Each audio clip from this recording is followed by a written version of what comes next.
공공기관 운영에 관한 법률에 대한 권리지 않으시고 공공기관 운영위원회 운영위원이십니다. 네. 박사라고 그냥 이종욱 교수님을 뜨거운 박수로 맞아주시면 감사하겠습니다. 안녕하세요, 이종욱.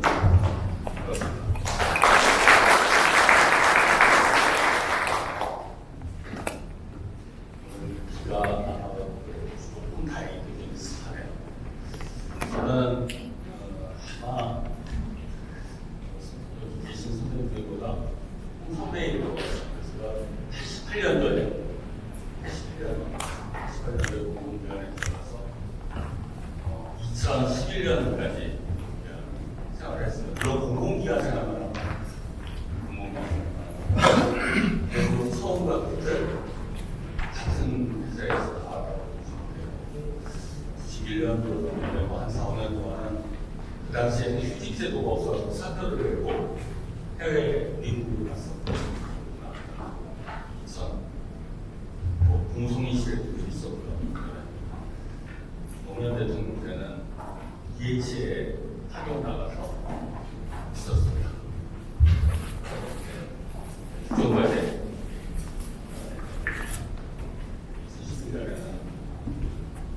이명박 대통령 때 장렬하게 잘렸다고 보고 왔습니다. 그래서 회사에서 저도 꽤 오래 근무를 했기 때문에 명예기지였습니다. 그리고 대학으로 있습니다. 저는 개인적으로는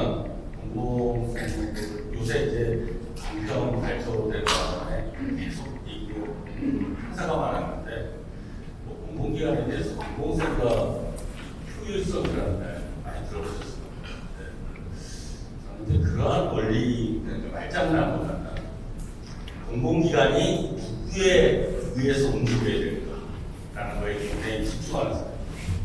제가 이제 아까 18년대에 들어갔을 때 대학원을 졸업했을 텐데 제가 미국에 갔을 때 굉장히 놀랐던 게 공공기관에 대한 역할이었어요. 사실 얘기해서 다시 들여다보면 얼마 전에 두 번에 걸쳐서 큰 기사가 있었어요.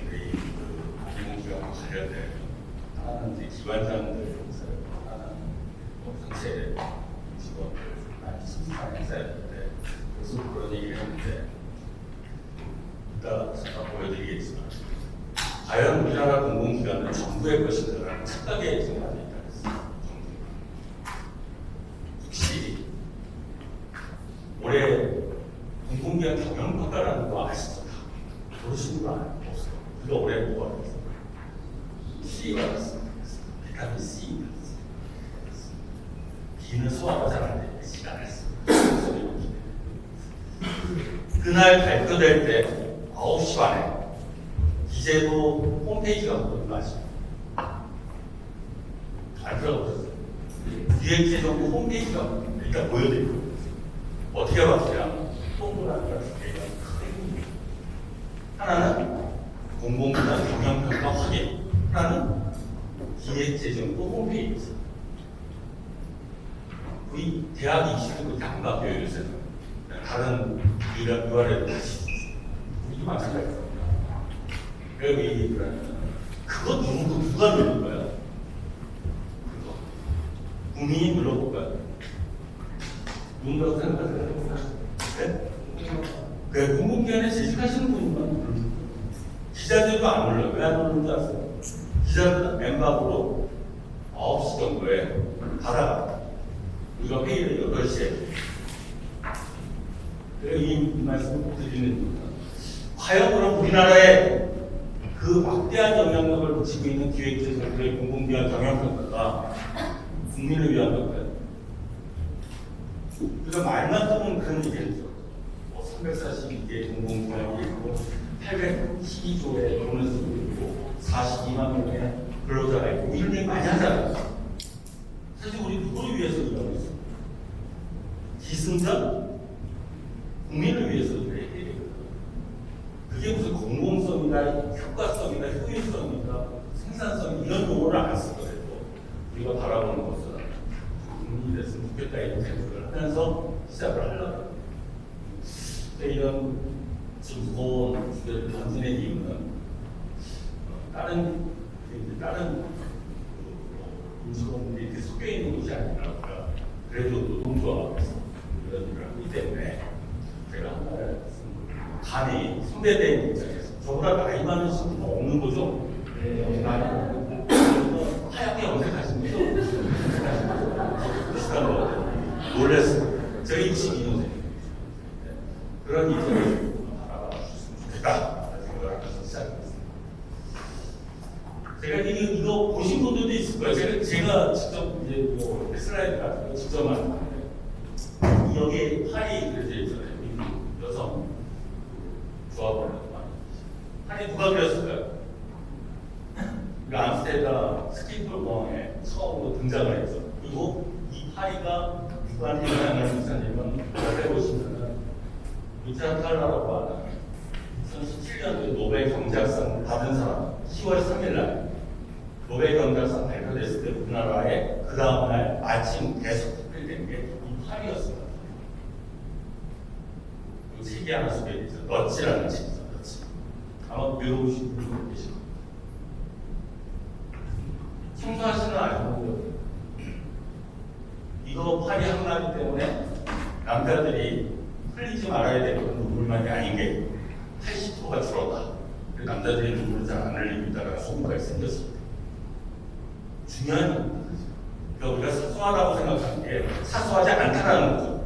그리고 이걸 그려던 아주머니는 이거 그때는 스티커로 붙였습니다. 이거 스티커로 붙여놨었는데 이거를 누구나 다 쓸 수 있게 누구나 다 그릴 수 있게 아까 여기 화장실 같은 경우에는 그려져 있지 않던데 누구나 다 그릴 수 있게 만들어놨습니다.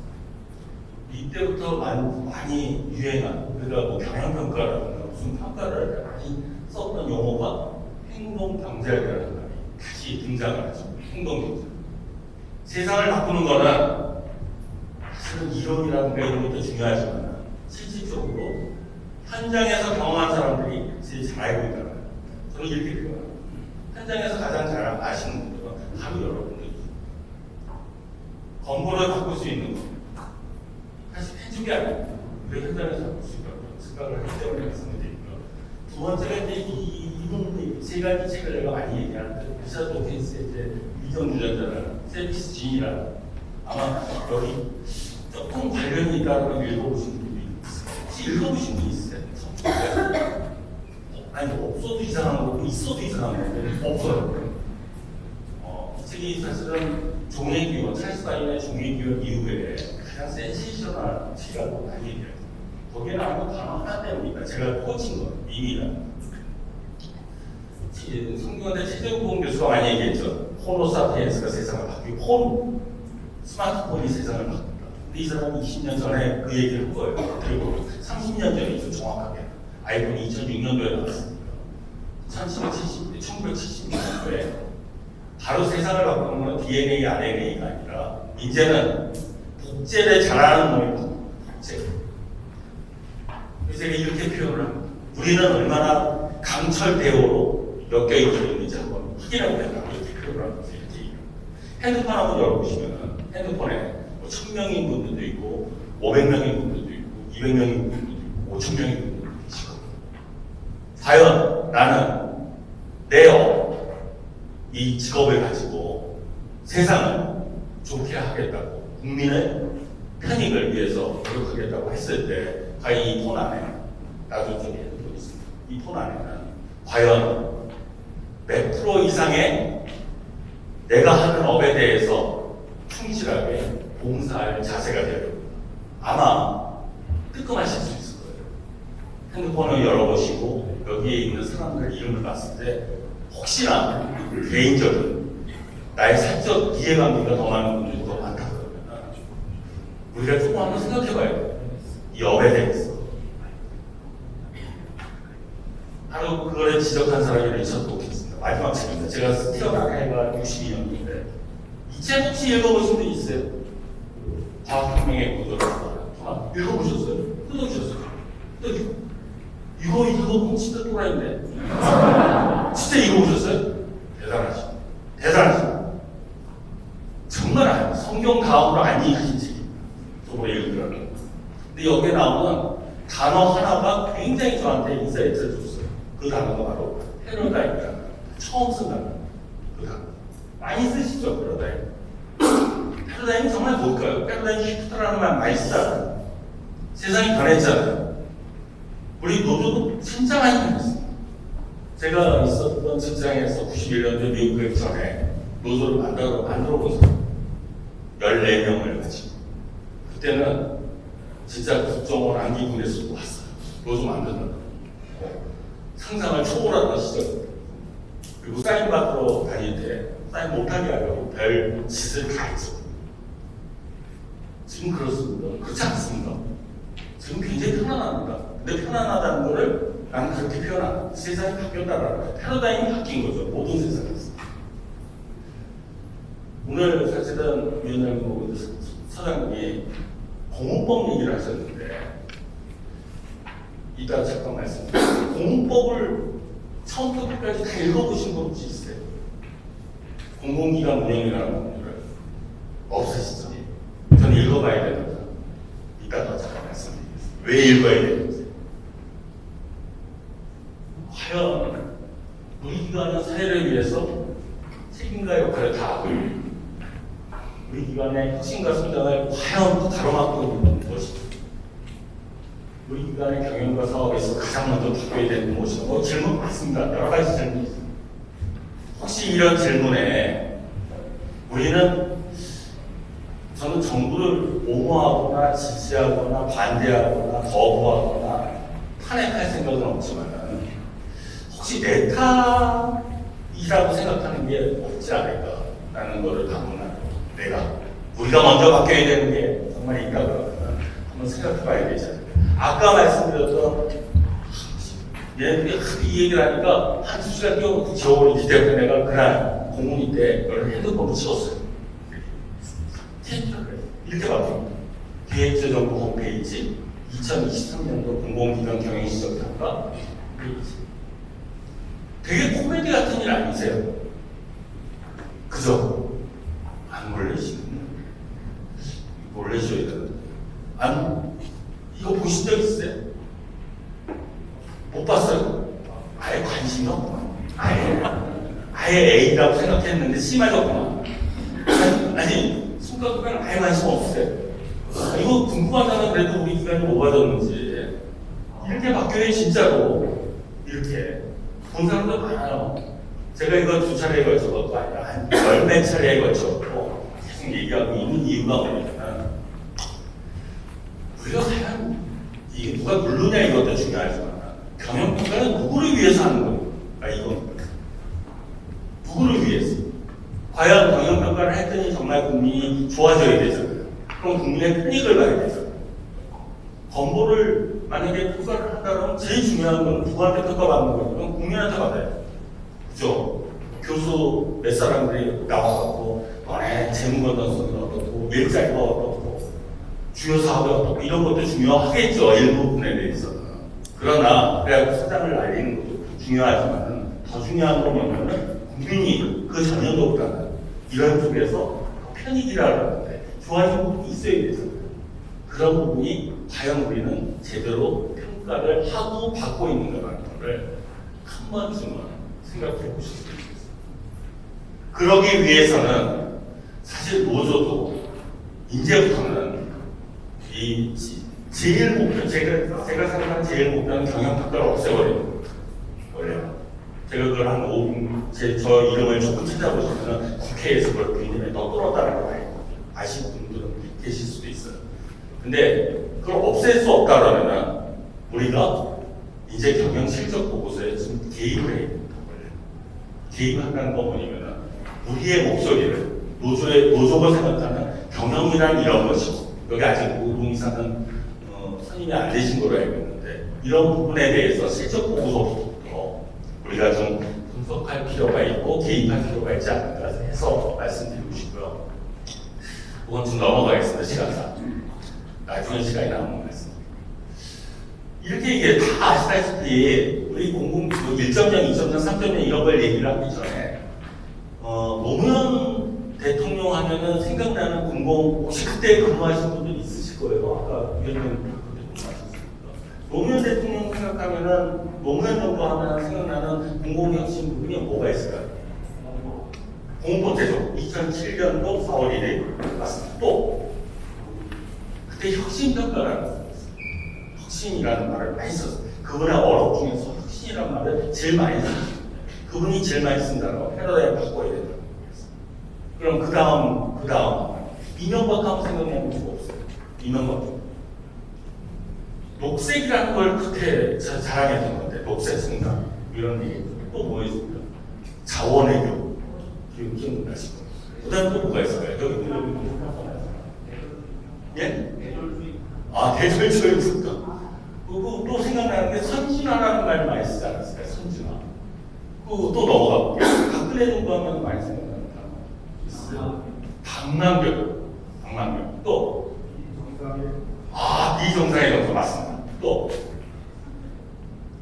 거기에 우리 지금은 임피제가 걸려있죠. 임피제 도입이 그때 걸려. 평경만 장관이 있을 때. 그죠? 또 성과연봉제는 참 애매모호하지만 그때 걸리죠. 그게 성과연봉 맞습니다. 그래서 한전 계열사들이 성과연봉을 반납하는 상태까지 아까 잠깐 말씀드렸는데 그래서 만들어진 기금이 하나 있죠. 상생연대 기금이라고. 문재인 정부 하면 생각나는 게 뭐가 있어요? 적폐청산, 또 공공기관, 사회적 가치, 또 뭐 그런 게 있겠죠. 지금 정부 하면 뭐 생각나세요? 지금 정부 하면 윤석열 대통령 생각 안 하시죠? 환경기도 하고 뭐 대단한 거 같은데 뭐 없어, 그죠? 이거는 농인데 워싱턴 타임즈 이런 글이 실렸대요. 한국의 미스테이크라고 3대가 있었는데 세계의 한국의 미스테이크 이거는 내가 얘기한 게 아니라 다른 사람이 얘기한 걸 들었는데 첫 번째가 뭐냐면은 옛날에 김정일에서 저 새끼가 진짜 쏠지 안 쏠지 정말 모르겠다. 속마음을 알 수 있대요. 두 번째가 안철수의 새정치. 혹시 아세요? 안철수의 새정치? 난 지금도 모르겠어요. 세 번째가 뭔지 아세요? 박근혜의 창조경제. 근데 하나 더 붙였어요. 나는 문재인의 사회적 가치를 모르겠어요. 사실. 왜 모르겠냐면은 사회적 가치가 아닌 게 있습니까? 하는 얘기 있어요. 그럼 공공기관이 아니지. 근데 이런 표현을 썼어요. 우리 공공기관에 바로 목적이 이게 돼야 된다고 얘기했어요. 이게 돼야 된다고 얘기했을 때 국회에서 얘기한 말이 아닌데 얘기했을 때 이해를 다 못하더라고요. 공무법이 제정된 이유에 대해서 얘기했어요. 공무법이 제정된 이유는 공공기관을 지정하기 위해서일까요? 지정을 해제하기 위해서일까요? 과연 우리 지정도 하고 해제도 해. 많이 아실 거예요. 사실은 궁극적인 목표는 다 잘해갖고 지정을 해제하고 법을 폐지. 원래 목표가 그런 거 아닌가요? 우리는 가두리 양식하듯이 어떻게든지 지정해갖고 누르는 데만 심혈을 기울이고 있다는 근데 보시면 더 잘하시고 지금 그런 많은 얘기를 통해서 우리 이 정부는 아시다시피 이런 거 다 이렇게 얘기를 해왔어요. 우리도 신의 직장인지 몰라도 해왔는데 혁신 가이드라인이라는 그 다음에 재무구조 건전화 그 다음에 관리방안 개편 생산성 향상 또 민관 협업이라는 기치 아래 이 정부는 얘기하고 있습니다. 여기에 지금 나오는 용어는 나는 그 정부는 이런 문제에 있어서 늘 탓하는 이유가 있어요. 이 정부, 특히 이 정부. 이 정부는 다른 거 몰라도 그렇게 슬로건스럽지 않게 슬로건을 만들고 있어요. 여기서 이제 후일감 하나 만났습니다. 혁신 가이드라인을 발표하다고 했을 때 제가 공무위원이라고 했잖아요. 그걸 이제 결정하는 게 있는데 물론 9대 1입니다. 10명 중에서 나 혼자 있는 거예요. 그래서 뭐 이렇게 발언권이 있어. 근데 제일 눈에 거스린 게 이 대목이었어요. 자회사 있지 않습니까? 혹시 자회사 있나요? 그래도 별도 법인으로 있죠. 우리는 자회사의 인원들이 그 전 정부에 들여다보니까 가장 많이 전환이 됐잖아요. 그죠? 뭐 정비직 전환도 있지만은 모회사 편입도 있고 자회사로 우리가 별도 법인으로 되진 경우도 있고, 뭐 여기 옆에 보면 관광공사도 무슨 뭐 이상한 이름 하나 달아놓고 있지 않습니까? 근데 그분들에 대한 이제 경쟁성이라는 말을 했을 때 아마 위원장님은 들으셨을 겁니다. 그거를 자율경쟁으로 돌려버린 거예요. 자율경쟁. 그분들이 경쟁력이 있을까요?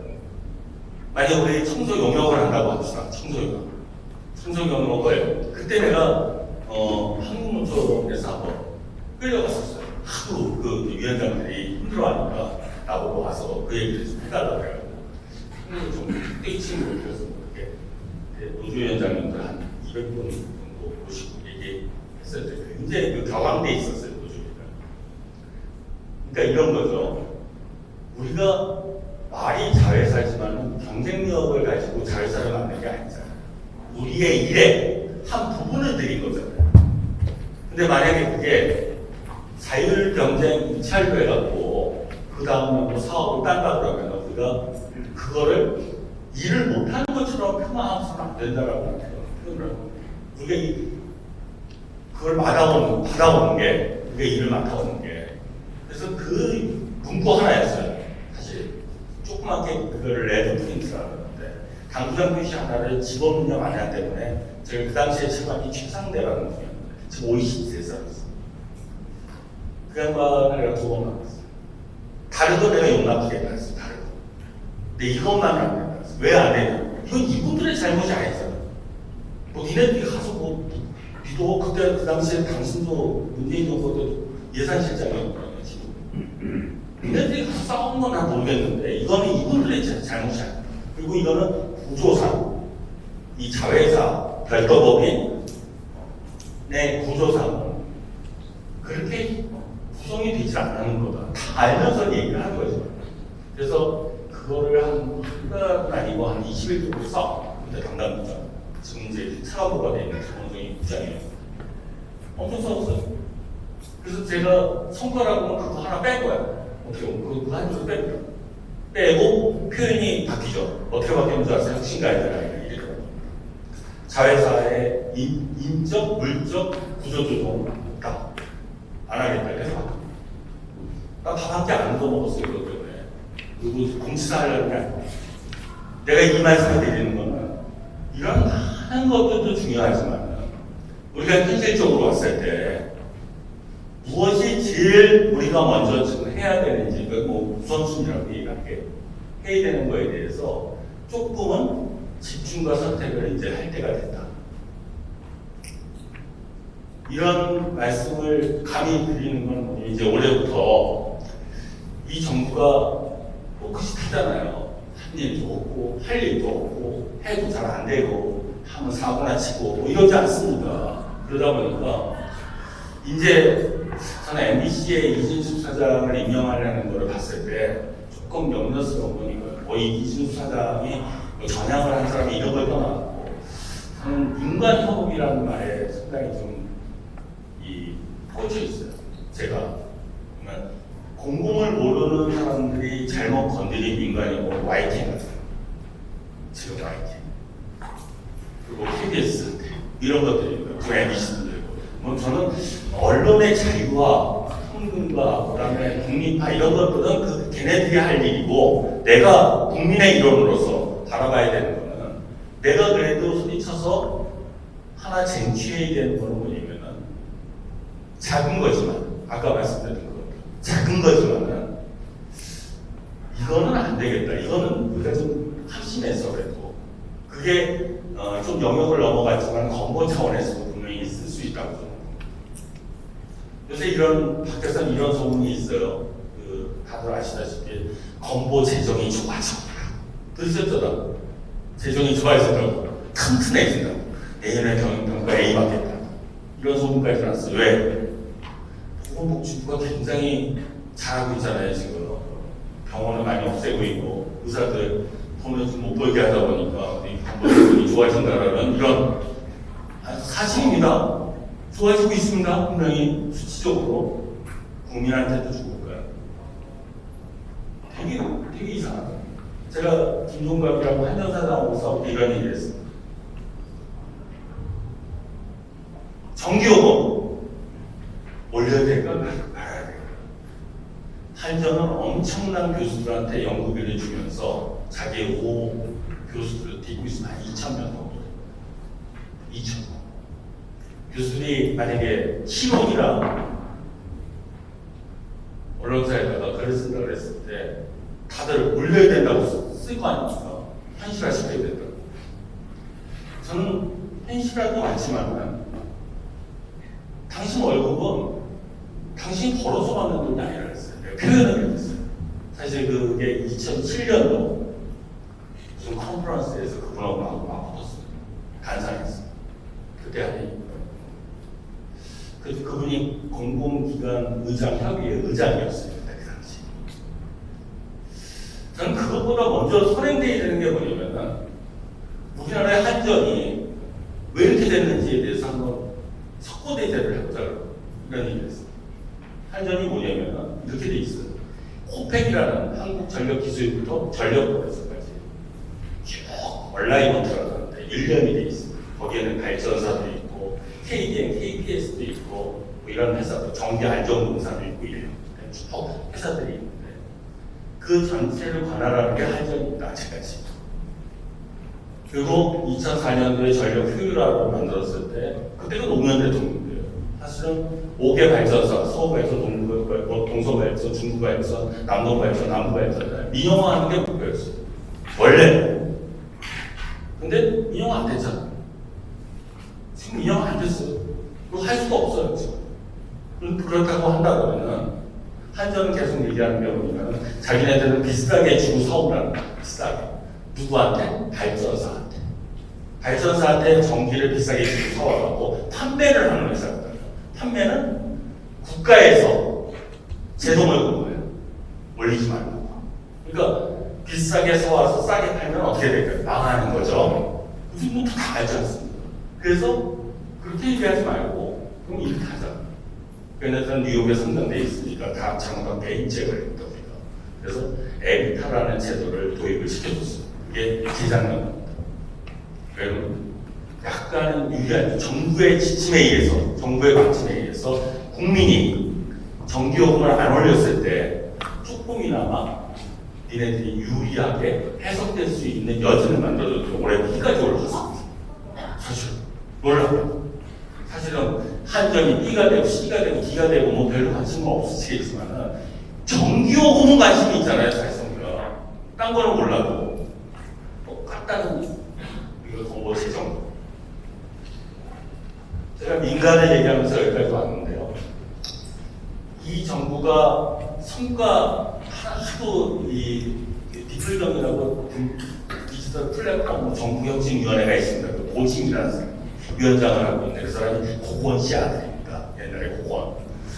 그분은 이제 그분이 하도 뭐 얘기를 해갖고 한마디 해준 것 중에 이런 얘기를 하는 적이 있어요. 지금 우리나라가 그나마 굉장히 부가가치를 갖고 있는 게 디지털입니다. 디지털. 우리 지금 건보도 전 그 부분에 있어서 상당히 그 플랫폼과 디지털 부분에 있어서 굉장히 앞서 있고 옆에 있는 신평원 우리나라 최대의 사실은 데이터베이스를 갖고 있는 곳입니다. 네, 이런 것들을 잘 활용한다 그러면 국민의 편익에 의해서 공공기관이 앞으로 나가는 데 있어서 조금 더 정립되지 않겠냐 이런 얘기를 했고 여기 이제 아까 민간해법에서 가장 키워드가 되는 게 자산 부분입니다. 자산 매각 부분이 있는데 이거는 우리 기관하고 관계가 없을 수도 있고 관계가 있을 수도 있습니다. 우리 아까 내가 면접 선수한테 들어왔더니 한 270개 전체는 그 지사로 했을 때 한 170여개 아닙니까? 지사까지 하면 제가 알기로는 그리고 우리가 인원이 한 17,000명 이렇게 한번 생각을 여기 더군다나 지구에 전체 전국에서 중앙위원님들이 오셨기 때문에 지금 인구 구조가 바뀌고 있지 않습니까? 수도권이 거의 50%입니다. 그죠? 그리고 저기 호남이라든가 영남 일부에 가면은 우리가 아직도 지사는 하고 있고 국회의원이 와글와글 거려갖고 유진을 하고 있다고 하더라도 업무량이 같지 않을 것 같아요. 오히려 수도권하고 지방으로 갔습니다. 그리고 일정 부분은 야 이제 통합을 해야 되지 않는가. 내가 효율성을 얘기하려는 건 절대 아닙니다. 그 다음에 일정 부분은 노령화되지 않습니까? 인구 구조가 굉장히 노령화되면서 우리가 상당한 역할과 기능과 그런 것들이 바뀔 때가 됐잖아요. 그 대표적인 게 이제 은행 같은 거잖아요. 은행도 그랬고, 뭐, 우리 자동차 영업소가 올해 제일 많이 없어진 곳이 않습니까? 자동차 영업소. 이 자동차 가서 사지 않습니까? 영업소가 직접 이런 거 보시면 너무 많이 아실 겁니다. 이런 거를 봤을 때, 우리도 끊임없이 이 체제를 유지하면서 갈 수 있을까라는 거가 첫 번째. 지금 체제. 두 번째로, 올해 약간 아마 이 얘기 해도 되는지 몰라도 인건비 문제 때문에 논란이 되는 거 아시죠? 논란의 중심에 있습니다, 사실. 지금 이거를 어떻게든 타개를 해야 되거든요, 우리 기관은. 그리고 너무 사실 이게 누적되다 보니까 큰 금액으로 비춰지고 있습니다.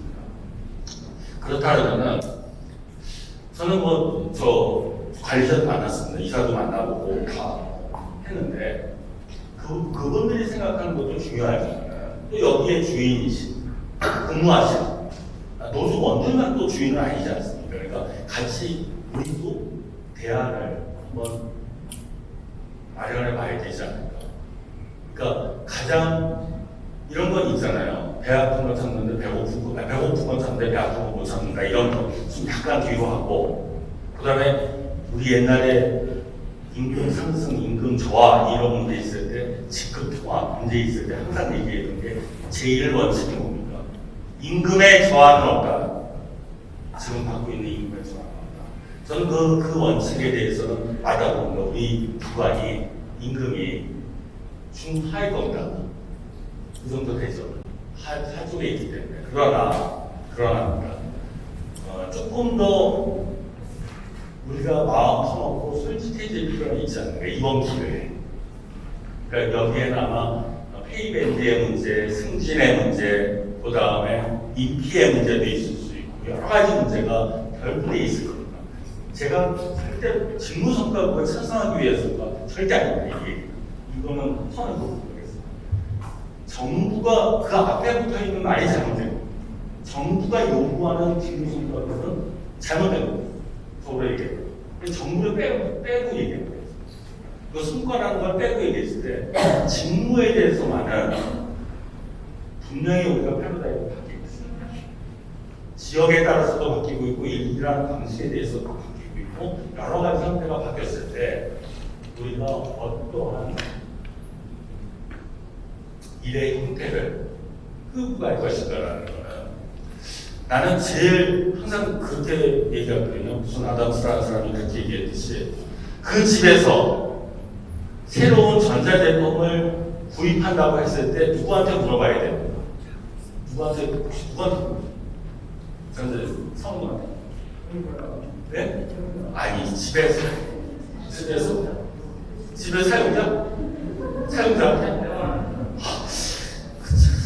잘 도망가시. 그 뒤에 그러면 그 뒤에 누구한테 보세요? 만약 전자제품은 뭐 산다 그래야 누구한테 그럼 그렇게 민주적으로 살아요? 그러세요? 그 사람은 그런 얘기를 했어요. 가장 어린애한테. 지금은. 왜? 지금 제품을 이해하는 우리 옛날에 그 매뉴얼 보고 그거를 눌러봤잖아요. 지금 애들은 매뉴얼 보는 세대가 자동으로 익히는 세대입니다. 그렇지 않아요? 핸드폰 보면 매뉴얼로 공부하세요. 그렇지 않지 않습니까? 그런 것처럼 조금은 나는 우리 조직이 젊은 조직이기 때문에 또 말씀드리면 가장 오래 다니는 분들이 그런 고민을 많이 하는 조직이 되어야 된다. 그리고 마지막으로 아까 이 자산이라든가 인력이라든가 예산이라든가 재정이라든가 이런 걸 봤을 때는 공공기관은 재정을 독립하는 기관이면 공공기관이 아닙니다. 어차피 연동돼 있습니다. 다만 뭐를 분석하고 우리도 뭐 여기 연구소도 있고 연구원도 있고 다들 분석하고 있는 거 아닙니까? 또 병원도 가지고 있고 지금 추이를 상당히 근데 사람들한테 물어봤을 때 항상 그런 얘기를 먼저 해요. 아유 그때 되면 나 근무 안 해. 어차피 퇴직해. 그럴 수 있어요. 그러나 그 바로 근무하는 세대들이 우리 속세대 여기 갈 수 있었던 세대들이 우리 자식 세대 그래서 그런 부분을 생각했을 때는 저는 그 민관 협업은 중요하지만 민관 협업은 지금 정부에서 마지막으로 잘 보시면 생산성 제고 관리 방안 개편 그다음에 마지막으로 민간 협업입니다. 마지막 키워드가 생산성 제고는 혁신 가이드라인으로 어느 정도 됐다고 자기네들이 자평하고 있어요. 관리 방안 개편은 공공기관에서 많이 제외해줬다고 생각하고 있어요. 마지막에 남은 게 민간 협업을 할 때 저는 우리 건보 오면서 생각했던 거예요. 오면서 건보를 조금 아는 사람의 입장에서는 글로벌 사업이라든가 글로벌 사업이란 어디에 일하든가 또 우리가 가지고 있는 업에 따라서 봤을 때는 우리가 사실은 중정부에서 가장 크고 그 다음에 공기업까지 따진다 그래도 상당히 큰 공기업이거든요. 그런 걸 봤을 때 정부까지 커버하는 데 있어서 우리가 어떠한 민간 협업 역할을 할 것인가를 지금 적극적으로 고민해 주시면 이 정부보다도 더 큰 성과를 내지 않을까 이렇게 생각이 됩니다. 제가 오늘 이제 주제 중에 하나 마지막 공문법에 대해서 갖고 왔습니다. 공문법은 이렇습니다. 이 공문법이라는 건 공공기관 운영에 관한 법률에 따라서 우리 기관이 지정되고 승격도 바뀌고 또 여기에 따라서 이거는 특별법이 아니라 모법입니다. 기본법입니다. 그래서 이 법은 없어지지 않는 유효합니다. 이 법이 이런 사례를 한 두세 개 말씀드릴게요. 여기 읽어보시면 이 법은 공공기관의 운영에 관한 기본적인 사항하고 여기 중요한 키워드가 자율경영하고 책임경영체제의 확립에 관하여 필요한 사항을 정하고 경영을 합리하고 외퇴하고 끝에 말이 또 중요하죠. 공공기관의 대국민 서비스 증진에 필요한 것. 이게 딴 거에 하나구만. 뭐 민간 협업을 하고 민간에다 팔아먹으라는 이런 얘기를 하는 게 아니고 누구를 위해서만 중요한 목적이 바로 국민 서비스. 이 말 한마디 때문에 사실은 이거하고 보답상에 보여드릴 승조 때문에 정부는 공공기관의 책임경영 체제를 확립하기 위하여 공공기관의 자율적 운영을 보장하여야 한다. 이 두 조항이 2007년도 4월 1일 제정된 이후로 유일하게 한 번도 안 바뀐 조항이에요. 한 번도 이 두 조항. 우리 여기서 좀 많이 놓치고 있는 단어가 하나 있어요. 하나가 뭐냐 대국민 서비스고 두 번째가 자율적 운영을 보장해야 돼요. 그렇다고 느끼세요? 느끼세요? 아니라면 기부사도 쓰세요. 아니면 공공연히 있을 이유가 없는 거거든요. 사실 이거를 저는 노동조합이 아니라 국회의원들이 가장 잘 알아야 된다고 생각해요. 작년에 사실 김주영, 재작년이네요. 2년 전에 김주영 의원이라는 분하고 토론을 할 때가 있어요, 국회에서. 그때도 이 얘기 똑같이 했어요. 다른 거 몰라도 책임을 지는 건 좋다. 그럼 자율적 운영을 줘라. 그 다음 또 문제는 뭐냐면 경영평가 받겠다. 그럼 누구한테 받겠다? 대부분한테 받겠다. 이런 정도의 대책은 있어야 된다. 한다 그러면. 그리고 이제 부수조항이 좀 나오는 겁니다. 이것에 따라서. 그리고 이 조항이 왜 안 바뀌었냐? 왜 안 바뀌었냐 하면은 바로 이 전에가 정투법이라는 정부투자기업기본법이라는 법이 있었어요.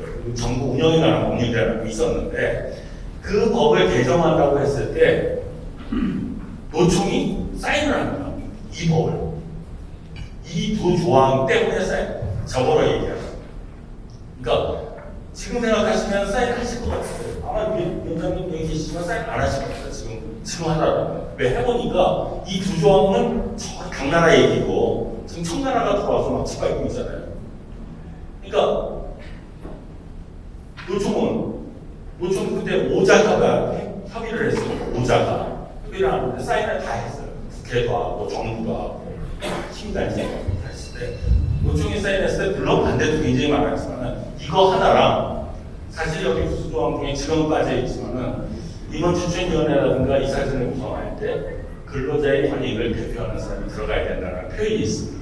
지금 여기도 하는지 몰라도 그래서 임치위할 때 그런 표현을 많이 쓰죠. 그 두 조항을 맨 처음에는 근로자의 권익을 보장하는 사람이 들어가야 된다는 보장하여야 한다고 돼 있어요. 원래 이제 그 두 조항이 이제 그 쟁점이었는데 제가 말씀드린 이 두 조항을 최소한 우리 그 노조원이든 아니든 공공기관에 있는 분들은 지금 책임감 있게 이 두 조항을 좀 머리에 놓으셨으면 좋겠다는 걸 우선합니다. 그리고 제가 이제 조금 넘어가서 제가 있는 이제 공공기관 운영위원회라고 하는 데가 있습니다. 여기가 굉장히 어떻게 보면 골 때리는 위원회 중에 하나인데요. 이게 대통령이 임명, 임기는 3년이고 그리고 유일하게 안 잘리는 위원회, 정부가 바뀌고 자기가 사표 내지 않고 물론 압력은 많죠. 나가라고 하는. 왜 안 잘리냐면 임기는 3년으로 딱 못 박아놨기 때문에. 두 번째는 대통령이 임명할 때 이 부칙에 보면은 이 사람들이 역할을 하게 돼 있어요. 그리고 그냥 위원이 되는 게 아니라 단체의 추천을 많이 받게 돼요. 지금 이제 그게 유명무실화 됐어요. 이 정부처럼. 단체의 추천을 받게 돼 있어요. 노동자 노총의 추천으로는 제가 최초입니다. 저 전에 이제 노광표라고 하는 분이 있었는데 노광표는 자기가 하겠다고 들어본 사람이고 노동자 대표가 아니었더라고요. 지금 소리를 나한테 누가 보여주는 데고 제가 이제 양대노총에서 추천했던 사람으로 최초로 되어 있습니다. 제 임기가 내년 1월 29일까지입니다. 제가 이렇게 말씀드리는 거는 지금 이 얘기는 지금 여기서 처음 하는 게 아니라 벌써 5월 달에 다 양대노총에 전달을 했습니다. 그리고 반드시 내 후임 자리를 내가 지정할 수는 없으니까 기재부나 용산이나 어디 가서라도 반드시 찾아오라 이렇게 얘기를 하는 바 있습니다. 이게 왜 중요하냐면 요 얘기 때문입니다. 모든 사안에 대해서 심의 의결하는 기관입니다. 심의만 하는 기관이라면 이런 말씀 안 됩니다. 의결을 하면 번복이 안 됩니다. 그래서 의결하기 위해서 뭐 이렇게 공공운영위원회를 준다고 되어 있는데 우리 기관도 여기 접촉되어 있다는 더 들어가 있습니다. 구성은 뭐 이렇게 되어 있고 근데 이게 문제가 하나가 뭐냐면 위원장이 아시다시피 기획재정부 장관이 되기 때문에 사실은 민간위원장을 둬야 된다고 그때 굉장히 작업을 했었어요. 민간위원장 제도를 해야 된다. 두 번째로는 공공기관 운영위원회를 독립적으로 운영해야 된다. 왜냐하면 정부에 너무 종속돼 있다.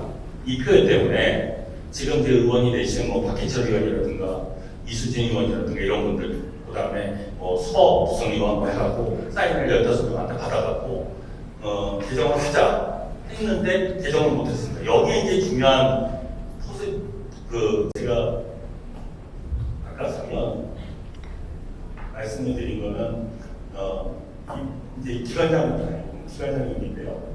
잠깐만 요소 하나 더 말씀드릴게요. 코로나 시국이 됐습니다. 코로나 시국 다 코로나 시절을 겪으셨죠. 그거 몇 년 안 지났습니다. 모른 척 하시면 안 돼요. 직접. 근데 코로나 시절에 제가 양대노총을 만났어요. 공대위를 만났고 그때 지금이 기회다. 국민이 코로나 때문에 얼마나 어려웠습니까? 마스크 쓰고 다니고 있는데 경영평가한다고 돌아다니는 그 미친놈 아니고서 그런 거 못합니다.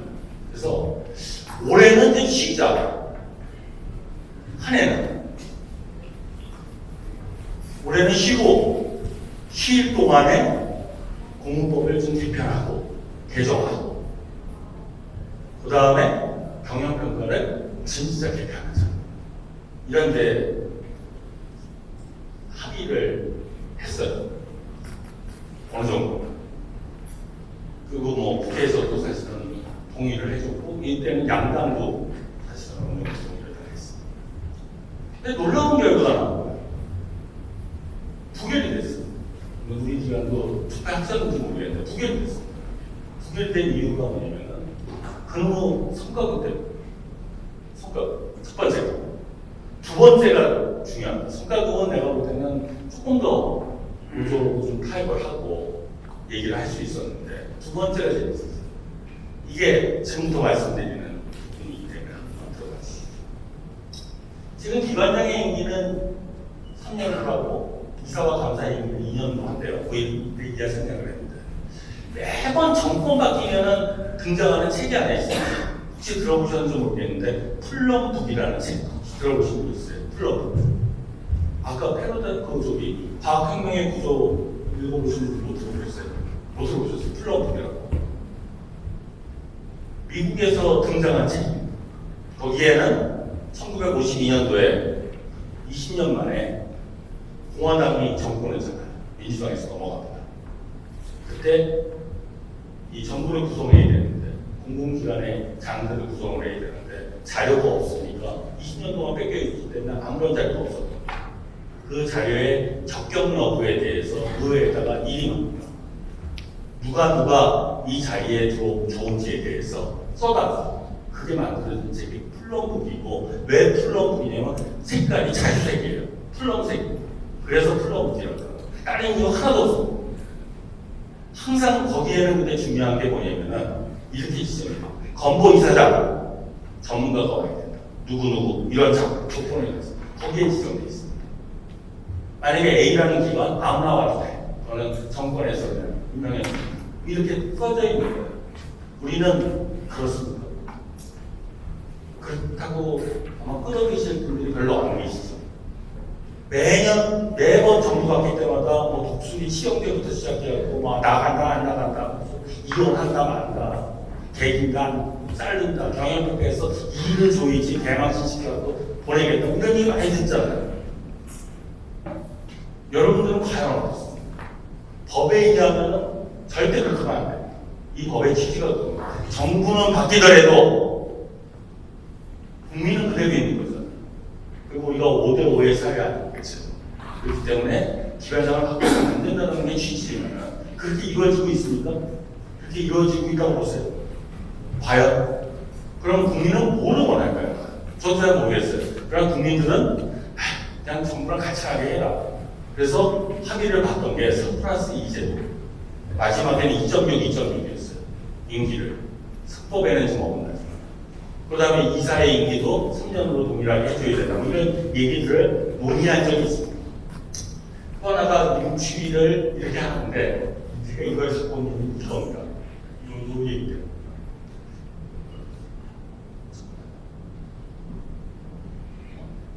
공기업 준정부 기관의 임직원과 공무원은 임원 추천위원회 위원이 될 수 없다고 여기 써져 있죠. 우리는 지금 노동이사 없으시다고 했죠. 노동이사는 그러면은 임원 추천위원이 될 수 있을까요 없을까요? 이 조합입니다. 임원 추천위원회에 노동이사는 할 수 있습니까 없습니까? 한 기관이 있어요. 노동이사가 임원 추천위원이 된 적이 있어요. 아주 큰 기관이에요. 한번 판단해 보세요. 근데 가만히 있어. 가만히 어떻게 돼 있냐면 준정부 기관에 우리는 그러면 노동이사를 비상이사로 가야 됩니까? 상임이사로 가야 돼요? 그러면 할 수 있습니까? 없습니까? 할 수 있을 수 있다라고 판정이 내려왔어요. 그러나 왜 이런 조항 때문에 많은 기관들이 혼돈하고 있냐면 노동이사 제도는 그 이후에 생겼기 때문에 이 조항을 바꾸자. 사실 노동이사는 할 수 있는 겁니다. 가만히 있기 때문에. 그러나 논란의 여지는 아직도 있습니다. 좀 더 그래서 중요한 부분만 제가 몇 개를 갖고 왔는데 이게 이제 경평 48조가 그 유명한 우리가 경영평가를 보는 조건입니다. 지금 보시다시피 뭐 이렇게 해가지고 경영시설을 평가하게 돼 있는데 중요한 말이 여기 있습니다. 아까 내가 하나만 말씀드렸잖아요. 그 성과급 문제가 발목을 잡았고 두 번째 문제가 여기에서 발목을 잡아요. 기획재정부 장관 운영위원회 심의 의결을 거쳐 매년 6월 22일까지 공기업 준정부 기관의 경영시설 평가를 마치고 그 결과를 국회와 대통령에게 보고해야 된다. 시행령에는 국회와 대통령한테 보고하는 건 9월 말까지입니다. 그래서 경영 실적 평가 보고서를 탑재하는 겁니다. 그러면 한번 보세요. 매년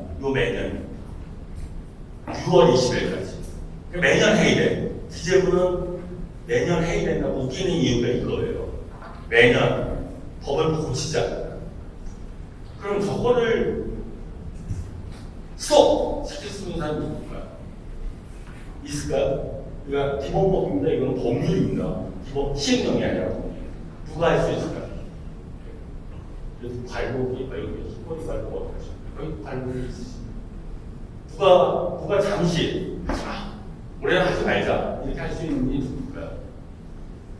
헌법에 따르면 딱 한 사람 대통령. 요새 그 거부권 많이 날리고 있잖아. 그분입니다. 그래서 그때 상당히 작업을 했어요. 여기도 관계가 되시는 분들이 있어요. 그때 그 담당 비서관이 이진석이라는 분. 이진석 비서관이었는데. 그래서 얘기를 다 했어요. 올해는 한 해 안 쉬고서는 이거를 넘어가서 사다리를. 저는 경영지적 평가를 매년 받는다는 게 너무 코미디. 두 번째. 모든 기관들이 다 경평만을 쳐다보면서 일을 한다. 세 번째가 더 코미디 같은 일은 뭐냐면 망신주의 평가다. 국민에 의한 평가가 아니다. 그런 얘기를 감히 좀 해봤어요. 네. 그래서 상당히 지적을 하는데 발목을 잡는 게 그 두 가지였어요. 매년이라 그러니까 국무회의에서 대통령의 안건으로 올라가서 뚜드기 올해는 코로나고 비상시국이고 하니까 잠시 대통령령으로 한 해는 쉰다. 그 얘기를 감히 못하더라고요. 안건으로 올라가서 경영국가를 결국 바꾸지 못한 저도 철저히 한이 있습니다. 조금 더 들어가서 말씀을 드리면 이겁니다. 이렇게 감독을 누가 하게 돼 있냐면 기획재정을 뭐 이렇게 하고 감독하게 돼 있는데 여러분들 되게 재미지 않았어요. 우리는 보건복지부 산하기관에서 이사장님한테 죄송스러운 부분이 있지만 모든 공공기관들이 이사장이 부임하면 어디부터 가시는 거지 않습니까?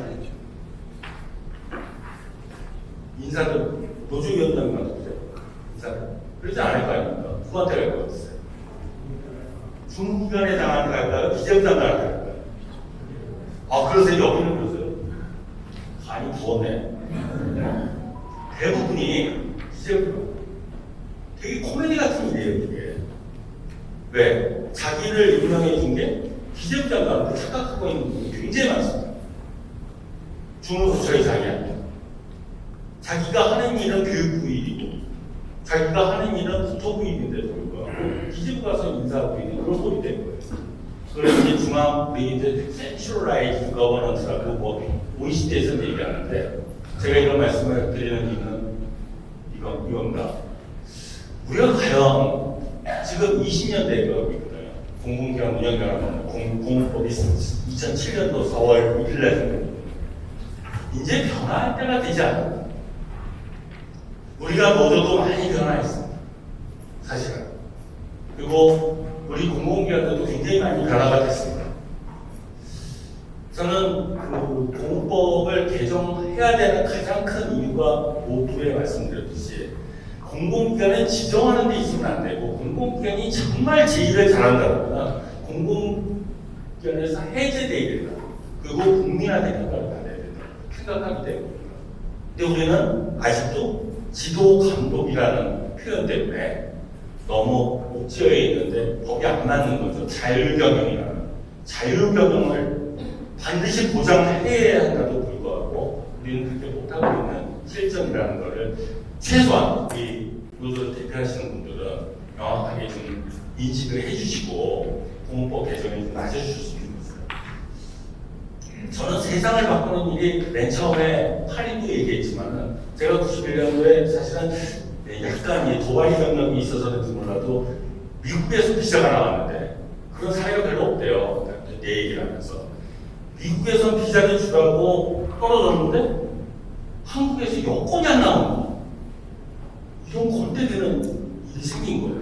88년도부터 내가 시도를 했는데 미국에는 전략연구소라는 데 내가 취업이 됐는데 그때는 인터넷이라는 게 없어갖고 그 고아필팅이라고 자기 기원 앞에 가면 뭐 빌딩 하나 있습니다. 거기 가서 신청하고 텔렉스로 보내고 이렇게 같은 거 있어요. 비자가 1년간 만에 이제 여권이 나왔어요. 여권이 나오는데 1년간 만에 있어요.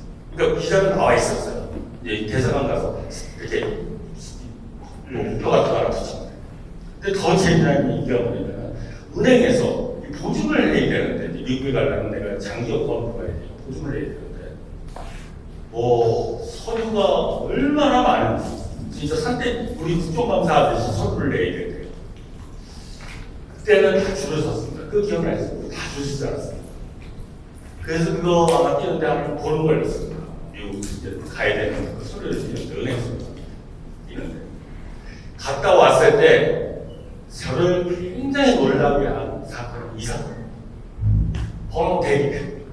이렇게 찍고 보면은 나 3번, 5번, 7번. 지금 다 젊으신 분들은 이게 갑자기 생긴 거로 착각하시겠지만 우리 때는 다 안표로 했던 겁니다. 기억나시죠? 이게 좋은 게 뭡니까? 우리한테 예측 가능성. 내가 10명이 있으면 화장실 갔다 와줘야 돼.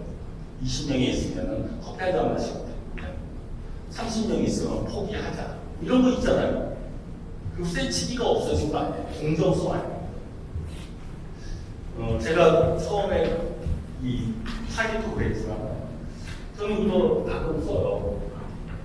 이런 사회가 우리가 대단한 사회를 꿈꾸는 게 아니라 지금은 알게 모르게 우리 실생활에서 우리가 하는 일들이 많이 침투해 있고 사소한 것을 바꿀 때, 제가 어렵지만 저는 그런 얘기를 했습니다.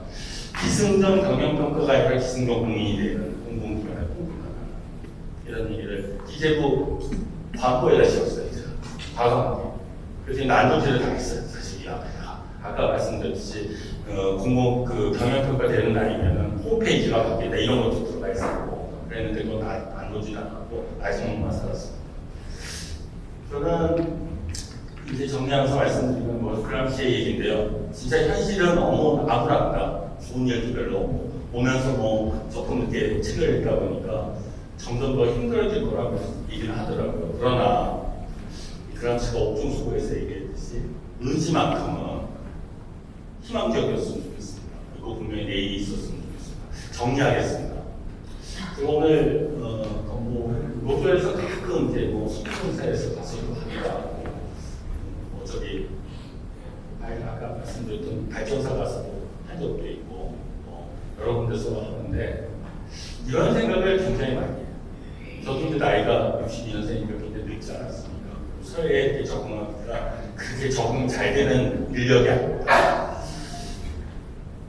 아래 한글만 하더라도 제가 한글을 배울 것만 해도 한 10대까지 맨 처음에 제가 배웠던 아래 한글 워드가 IBM 1.2를 시작해서 XT를 시작했으니까 그때 시작한 게 뭐였냐면 혹시 아시죠? 근데 세종이라는 워드로 시작한 사람입니다. 세종 워드.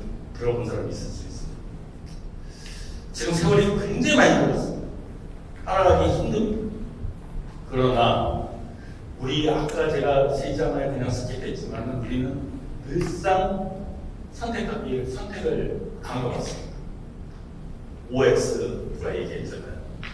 OX 이런 어저께 누가 당대표 나가는데 그 상대당에서 OX로 덮어라는 얘기 바로 중요한 답을 했죠. 그분이 질문하는 걸 못 배워서 적당히 질문을 한다.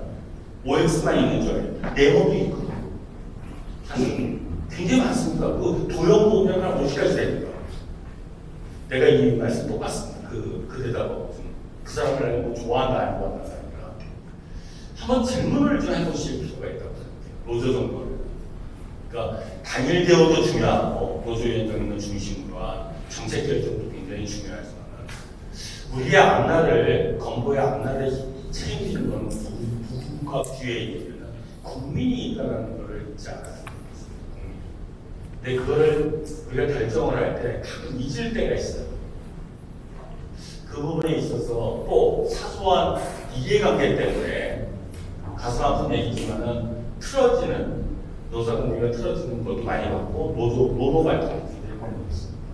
그러나 사실은 별거 아니에요. 우리가 살아보니까 그런 거를 다 겪다 보면은 분명히 우리 기관처럼 정부가 그걸 담당합니다. 그다음에 국민의 경기에서 최선봉에 있는 기관들은 요번에 제가 좀 약간 부담이 생기는 게 인건비 문제 말씀드리는 것처럼 요번이 오히려 우리가 한번 우리를 반추하고 되돌아보고 우리의 임금 구조를 같이 한번 터놓고 얘기할 수 있는 좋은 기회가 됐으면 좋은 짬되겠습니다. 기회가 됐으면 좋겠습니다. 기회가 됐습니다. 그리고 그런 걸 통해 갖고 더 돈독하고 더 튼튼해지는 우리 건강노조가 태어날. 그래서 희망적입니다. 감사합니다.